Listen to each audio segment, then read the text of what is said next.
Walt Disney Company's history, nearly 100 years now, they've had several different stewards, some of them good and some of them bad. We've had, Mr. Miller, who a lot of people did not appreciate.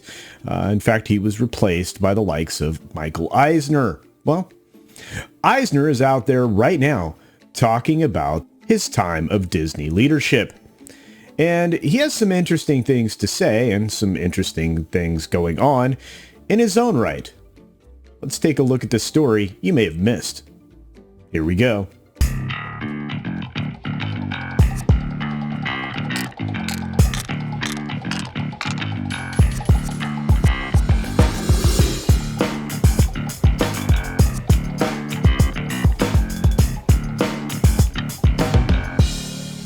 Michael Eisner is a big fan of both Bobs. At least that's the quote from this article, or at least in this headline. Former Disney CEO talks streaming, cinemas, and selling Topps. That's right, he was in charge of purchasing Topps baseball cards company, the manufacturing company, through the company that he owns. Anyway, let's get into this article from Deadline. Michael Eisner, the former Walt Disney chief who currently runs holding company Toronto, was upbeat about his two successors at Disney, Uncle Bob Iger and Bob Chapek. The former officially left the hallowed halls as of December 31st, when his tenure expired. And the latter, in place for almost a year, is absolutely firing up. And firing other people as well. We'll have to get into that in another story. Let's continue. I'm a big fan of Disney. I'm a fan of both Bobs. I hired him, Chapek is who he's referring to, as the same executive as I am, or Bob Iger is, or anybody is. He is his own guy. He was very good at Disney when I was there. He took our home video business from a rental to a sell-through business. That was very risky. He did a very good job in the parks. I'm a shareholder. I think he's going to do very well, Eisner said Wednesday on an interview with CNBC. Iger stepped down a year before his contract was over, in a shocker in February of 2020, after a stellar run saying he wanted to go out on top. He became an executive chairman with a mandate to focus on content for a transition year as the company named Chapek CEO. It's been a long goodbye, and industry players have wondered how Iger is taking the change. We've talked about it, said Eisner. Having 50 unanswered emails and 7 scripts you haven't read and 30 phone calls you haven't returned, getting off that treadmill is not a horrible thing. I think he's interested in writing another book, looking at his opportunities. He's not 25 years old, as I am not. Between ABC and Disney, he spent many years at one institution. I think he is coming up for air, and you will hear about him and things he will be doing and his wife Willow will be doing in the future.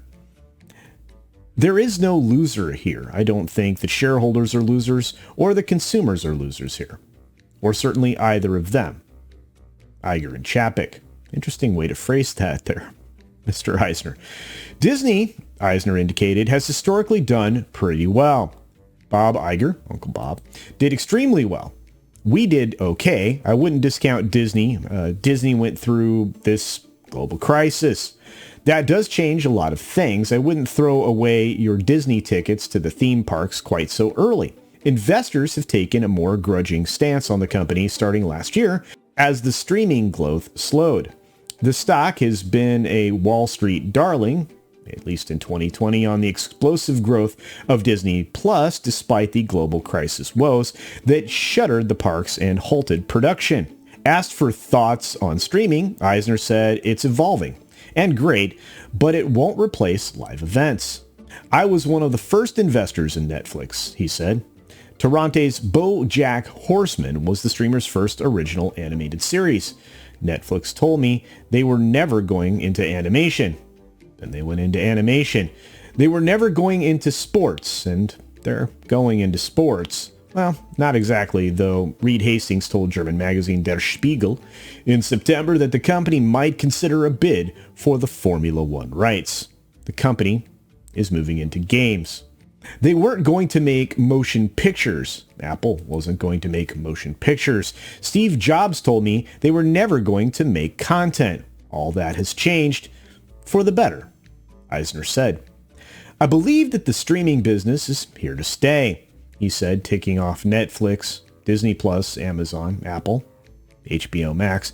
That doesn't mean theaters outside the home are going away. I believe moviegoing will return. Spider-Man has shown us that it will. But soon, the mid-level movies will come back as well. On the TV side, Eisner said he's excited about the success of the subtitled shows that cross the globe like Squid Game and Founda. Eisner spoke to CNBC after agreeing last week to sell one of Toronte's prized investments, the Topps trading card business, to digital sportswear group Fanatics. The deal was reported at $500 million, but Eisner told CNBC it was well over that. It was not a fun deal for him to make. Fanatics forced it by securing a 20-year contract with Major League Baseball through 2045, cutting Topps out and forcing it to cancel a planned IPO. We were surprised, Eisner said, but it has an upside. It puts me back where I haven't left anyway, into products that I don't have to license, that I don't have to go around the world and beg for a license from the Premier League or from World Cup or from Major League Baseball. And I understand where he's coming from. There's a lot going on here. Of course, Eisner's not going to say bad things about his successors. I do believe he's probably still holding a considerable portion of stock, though I haven't looked. And recently, Disney has experienced quite the downturn, and I think you're about to see them in their next quarterly report some very disappointing results.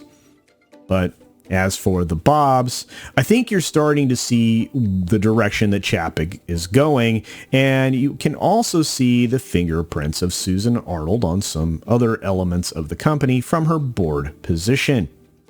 And that brings us to an interesting conversation. Of these three men, who ran the company better? A lot of people were very angry with Eisner when he left. I was not, with the exception of the dismal failure of a theme park level known as Disney's California Adventure. He'd done pretty well by the company and expanding the theme park business. I mean, what a great time to enjoy the physical efforts and physical entertainment than when Michael Eisner was running the company. Bob Iger, it could be argued, was the person that purchased a lot of assets on behalf of Disney and maybe overextended them a bit. He acquired properties which, to this date, have underperformed based on their potential. And I am referring to both Marvel and Star Wars. We can quibble, if you'd like, about whether or not they underperformed there, but they have certainly limited their earnings based on some practices, which new leader, Bob Chapek, seems to want to end. In fact, we're starting to see more evidence of that in some of the more aggressive approaches to how they interact with fans, at least in a positive way. But hey, what do you think? Isn't this an interesting article that you may have missed from Mr. Eisner about his thoughts on the other two leaders recently at the Walt Disney Company? And it's interesting to note that it sounds like he's in a wonderful financial position to move Toronto forward. So his own business interests seem to be secured. But what do you think? Feel free to utilize the comments section down below. I would appreciate that. It actually increases engagement and allows for more people to find me on the algorithm. So thank you for that. If you're not subscribed to me, either here on YouTube or on Odyssey or over on Minds or Twitter or Getter, please follow my social account there as well. It's very easy to do. And consider checking in on my gaming channel, which I have now decided to dedicate some more effort to, which is CultureCasino as well. Of course, I have to ask you to support other independent content creators out here on this platform and others, as they don't get the same kind of support as the corporate content creators. And I know you've heard me say this many, many times, but it's absolutely true. Find the time to follow some of your favorites. Be sure to subscribe to them. Make sure you interact with their videos by hitting the like button or even the dislike button, believe it or not. Share their video around and definitely make some comments. And with that being said, I'll end the video the same way I always do. Be sure to take care of yourself, take care of others, wash your hands, of course, because it's good hygiene. And until next time, bye. Thanks for visiting today. Be sure you're subscribed and hit that for alerts. Yay! Of course, like and share all of the videos that you can, as it helps with the algorithm. Have a great day.